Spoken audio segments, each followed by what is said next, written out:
بسم اللہ الرحمن الرحیم۔ السلام علیکم۔ مولانا رومی ایک دن خرید و فروخت کے سلسلے میں بازار تشریف لے گئے۔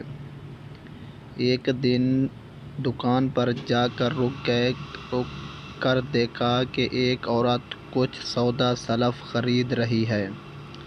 سودا خریدنے کے بعد اس عورت نے جب رقم ادا کرنا چاہی تو دکاندار نے کہا، عشق میں پیسے کہاں ہوتے ہیں، چھوڑو پیسے اور جاؤ۔ اصل میں یہ دونوں عاشق اور معشوق تھے۔ مولانا رومی یہ سن کر غش کھا کر گر پڑے۔ دکاندار سخت گھبرا گیا۔ اس دوران میں وہ عورت بھی وہاں سے چلی گئی۔ خاصی دیر بعد جب مولانا رومی کو ہوش آیا تو دکاندار نے پوچھا، مولانا آپ کیوں بے ہوش ہوئے؟ مولانا رومی نے جواب دیا، میں اس بات پر بے ہوش ہوا کہ تم میں اور اس عورت میں عشق اتنا قوی اور مضبوط ہے کہ دونوں میں کوئی حساب کتاب نہیں، جبکہ اللہ کے ساتھ میرا عشق اتنا کمزور ہے کہ میں تسبیح گن کر کرتا ہوں۔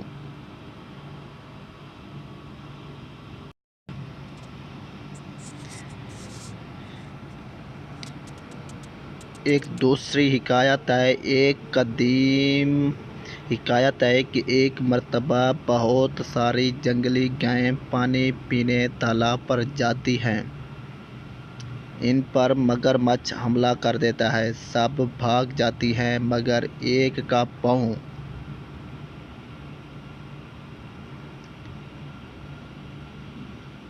مگرمچھ پکڑ لیتا ہے۔ اب شروع ہوتا ہے زندگی اور موت کا کھیل۔ ایک زندگی بچانے کی جدوجہد شروع کر دیتا ہے تو دوسرا اپنی بھوک مٹانے کی۔ وہ مگرمچھ سے زندگی اور موت کی لڑائی لڑ رہی ہوتی ہے اور باقی اس کی ہم ذات و ہم قبیلہ دور کھڑی اس کشمکش کو دیکھ رہی ہوتی ہیں، مگر اس کی مدد کو کوئی نہیں آتی۔ وہ مگرمچھ کو پانی سے باہر تک کھینچ لاتی ہے، لیکن مگرمچھ نے بھی اسے ختم کرنے کا پختہ ارادہ کیا ہوتا ہے اور اس کی ٹانگ کو مضبوطی سے پکڑے رکھتا ہے۔ اس کی ہمت جواب دینے لگتی ہے۔ وہ حسرت بھری نگاہوں سے اپنے ہم قبیلہ کو دیکھتی ہے اور گردن جھکا دیتی ہے۔ مگرمچھ اسے گھسیٹ کر پھر پانی میں لے جاتا ہے۔ وہ ایک بار پھر دور کھڑی اپنے ان دوستوں رشتہ داروں کی طرف دیکھتی ہے جن کے ساتھ وہ پانی پینے آئی تھی، لیکن وہ حسب معمول محو تماشا ہوتی ہیں۔ وہ پھر زور لگاتی ہے اور پانی سے نکلنے کی کوشش کرتی ہے، لیکن مگرمچھ نے بہت مضبوطی سے پکڑا ہوتا ہے۔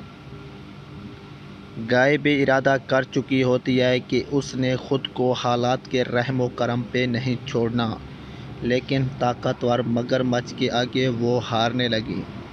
وہ اسے آہستہ آہستہ گہرے پانی میں لے جانے لگا کہ جہاں قدرت اپنا کھیل شروع کرتی ہے اور دو دریائی گھوڑے اس کی مدد کو آ جاتے ہیں جو اسے مگرمچھ سے آزاد کراتے ہیں۔ یہ زندگی آپ کی ہے اور اسے آپ نے ہی گزارنا ہے۔ لوگ صرف تماشائی ہوتے ہیں۔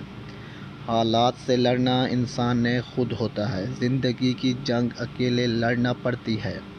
لوگ صرف فاتحہ خوانی کرنے یا مبارکباد دینے آتے ہیں، جنہیں اس بات سے غرض نہیں ہوتی کہ مرنے سے پہلے کن حالات سے گزر رہا تھا یا جیتنے سے پہلے وہ زندگی کی کتنے مشکل اور اذیت ناک لڑائی لڑ رہا تھا۔